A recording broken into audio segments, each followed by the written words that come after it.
Buenos días.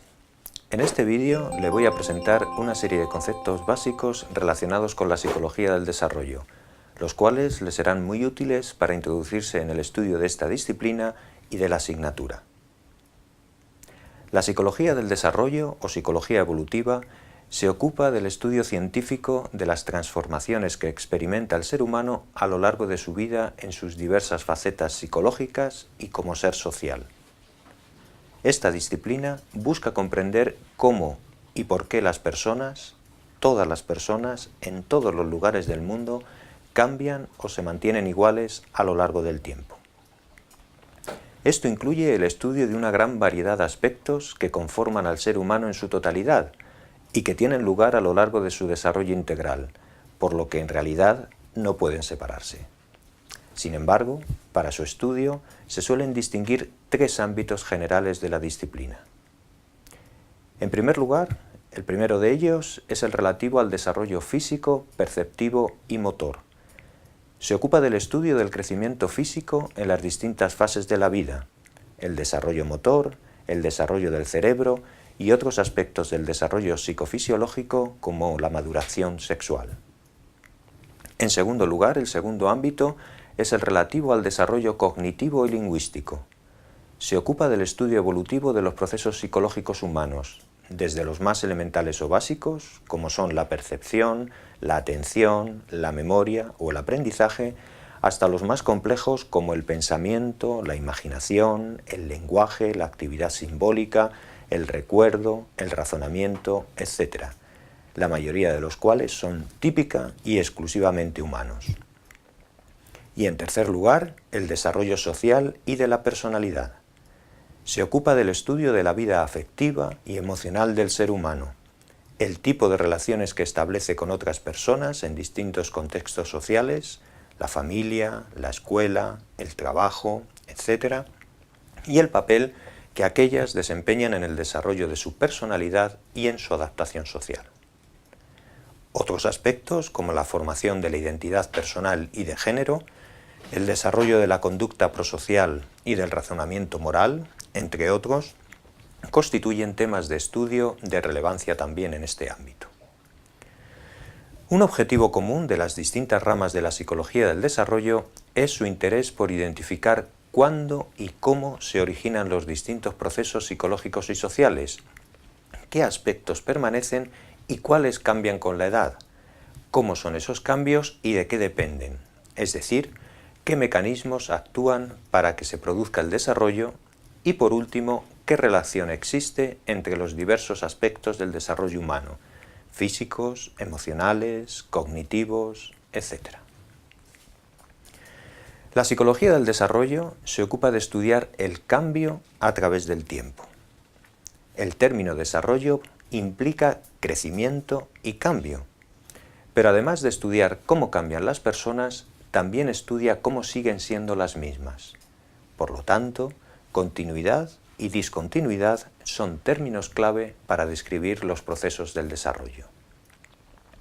La continuidad en el desarrollo se refiere a las características que permanecen estables a lo largo del tiempo, sin cambio, como por ejemplo el sexo biológico, mientras que la discontinuidad se refiere a las características que parecen ser diferentes de las que se poseían antes, es decir, cambiantes, como por ejemplo aprender un nuevo idioma o cambiar hábitos de conducta.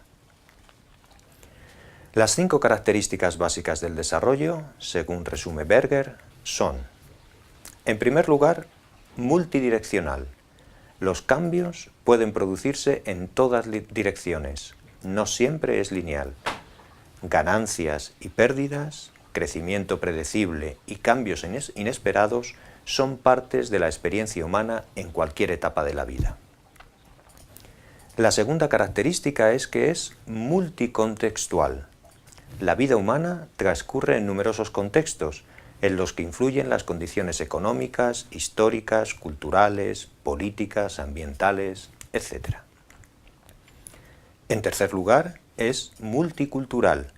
El desarrollo humano se produce en diferentes culturas, no solo nacionales, sino que dentro de cada país puede haber diferencias regionales o locales en cuanto a tradiciones, costumbres, hábitos y estilos de vida.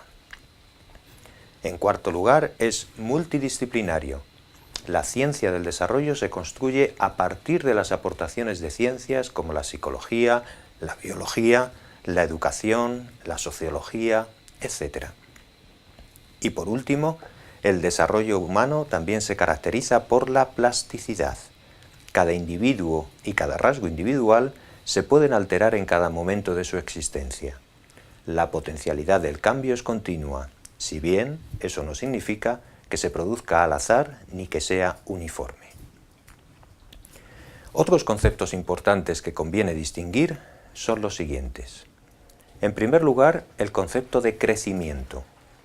Se refiere a un incremento progresivo en la masa corporal por la vía del crecimiento de los tejidos y de otras estructuras corporales. El segundo de los conceptos clave es el de maduración. Se refiere a la diferenciación y la elaboración de estructuras biológicas y capacidades funcionales resultantes de la interacción genética y los factores ambientales, así como de las experiencias vividas. Y el tercero de los conceptos es el relativo al aprendizaje, que hace referencia a todos los cambios producidos por influencias externas como resultado de procesos formales e informales de adquisición de experiencias, conocimientos, habilidades y destrezas.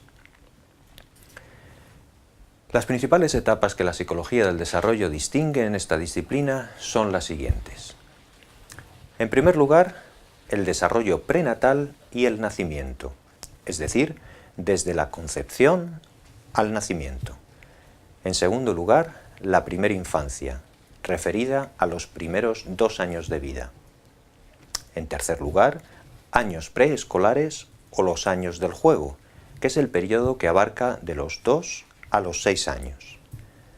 En cuarto lugar, la niñez o los años escolares, periodo que abarca de los 6 o 7 hasta los 11 años. Le sigue la adolescencia, que normalmente se caracteriza entre los 12 y los 18 años. A continuación, la juventud, de los 18 a los 25 años. Pasamos a la edad adulta, aproximadamente de los 25 hacia los 60 años. Y por último, la etapa de adultos mayores o vejez de 65 años en adelante. Lógicamente, estas etapas y los años que comprenden son muy generales, y el desarrollo y la madurez de cada ser humano es única y se produce a ritmos distintos, aunque en lo esencial coincide con los señalados en estas etapas y en estos periodos de años. Espero que la explicación de estos conceptos le haya resultado de utilidad en la preparación de la asignatura y que sea muy útil para los siguientes temas. Muchas gracias y buen trabajo.